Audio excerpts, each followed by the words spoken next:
മുരളി ഗോപി തിരക്കഥ സംഭാഷണം നിർവഹിച്ച് GN കൃഷ്ണകുമാർ സംവിധാനം ചെയ്ത അനന്തൻ കാട്. പേര് സൂചിപ്പിക്കുന്ന എന്തെന്നാൽ അനന്തപുരി ആരാണോ ഭരിക്കുന്നത് ആ ഭരിക്കുന്ന ആളുടെ തലച്ചോറാണ് അല്ലെങ്കിൽ തലയാണ് അനന്തൻ കാട് എന്നാണ് സിനിമയിൽ പറഞ്ഞു വെക്കുന്നത്. ഇതിൽ പ്രധാന കഥാപാത്രമായി എത്തുന്നത് ആര്യ, മുരളി ഗോപി, ഇന്ദ്രൻ, വിജയരാഘവൻ, അപ്പാണി ശരത്, ശാന്തി ബാലചന്ദ്രൻ ഇവരെല്ലാവരും ഈ സിനിമയുടെ ഭാഗമാണ്. സിനിമയിലേക്ക് വന്നാൽ പലയിടങ്ങളിൽ പല ഇൻസിഡൻറ്റ് നടന്നു.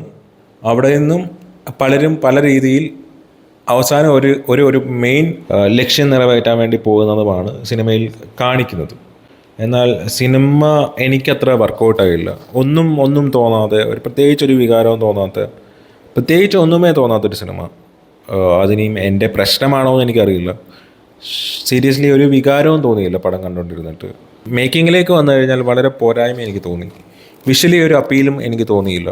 നമ്മൾ കണ്ട് ശീലിച്ച കഥാപരിസരങ്ങളും കഥയും ഒക്കെ തന്നെയാണ് സിനിമയിൽ പറയുന്നത്. പ്രത്യേകിച്ച് ഒന്നും തോന്നുന്നില്ല. പുതുമ എന്തെങ്കിലും ഉണ്ടോ? ഇല്ല. കാണാൻ തക്കതായിട്ട് എന്തെങ്കിലും ഉണ്ടോ? ഇല്ല. വിഷ്വലി എന്തെങ്കിലും ഉണ്ടോ? ഇല്ല. അങ്ങനെ പ്രത്യേകിച്ച് ഒരു വികാരവും തോന്നാത്തൊരു സിനിമയാണ്. പറയുന്ന ആശയമാണെങ്കിലും പല കാര്യങ്ങളിലും എനിക്ക് ചിലയിടങ്ങളിൽ വിയോജിപ്പുണ്ട്. അതിപ്പോൾ എനിക്ക് പറയാൻ കഴിയില്ല. വളരെ താഴെത്തട്ടിലുള്ള മനുഷ്യരെ ഒരു രാഷ്ട്രീയ നേതാവ് അവരുടെ സ്വാർത്ഥ ലാഭത്തിന് വേണ്ടി, രാഷ്ട്രീയക്കാരൻ്റെ സ്വാർത്ഥ ലാഭത്തിന് വേണ്ടി അവരെ ചൂഷണം ചെയ്യുന്നതും അവരെ കൊണ്ട് അവർക്ക് കാശ് കൊടുത്ത് പല കാര്യങ്ങൾ ചെയ്യിക്കുന്നതും, പിന്നീട് ഇയാളുടെ തന്നെ സ്വാർത്ഥ ലാഭത്തിന് വേണ്ടി ഇവരെ കൊല്ലാൻ വേണ്ടി റെഡിയായി പോകുന്നതുമാണ് സിനിമയിലെ മെയിനായിട്ടുള്ള കഥാപരിസരം. പിന്നെ പാരലി പല ഇൻസിഡൻസ് നടക്കുന്നുണ്ട്. അങ്ങനെ കണക്ട് ചെയ്ത് ഈ ഒരു മെയിൻ ഒരു പ്ലോട്ടിലേക്ക് എത്തുകയും പിന്നീട് അവിടെ സംഭവിക്കുന്നതാണ് സിനിമയിൽ പറഞ്ഞു വെക്കുന്നത്. ഈ സിനിമ തിയേറ്ററിൽ മസ്റ്റ് വാച്ച് ആണോ എന്ന് ചോദിച്ചു കഴിഞ്ഞാൽ എനിക്ക് യെസ് പറയാൻ പറ്റില്ല, അല്ലെങ്കിൽ ആണെന്ന് പറയാൻ പറ്റില്ല. എനിക്കങ്ങനെ തോന്നിയില്ല സിനിമയിൽ തിയേറ്ററിൽ തന്നെ പോയി കാണണം എന്ന് പറയാൻ തക്കതായിട്ട്. ഞാൻ എപ്പോഴും ഇത് പല സിനിമകളിൽ ഈ കേസ് പറയാറുണ്ട്. ഇപ്പോഴും ഈ സിനിമ കണ്ടിട്ട് എനിക്ക് ഇത് തന്നെ പറയേണ്ടി വരുന്നു എന്നോർത്ത് എനിക്ക് ദുഃഖം തോന്നുന്നു. ഈ സിനിമ തിയേറ്ററിൽ പോയി കാണാൻ തക്കതായിട്ട് എന്തെങ്കിലും ഉള്ളതായിട്ട് എനിക്ക് തോന്നുന്നില്ല.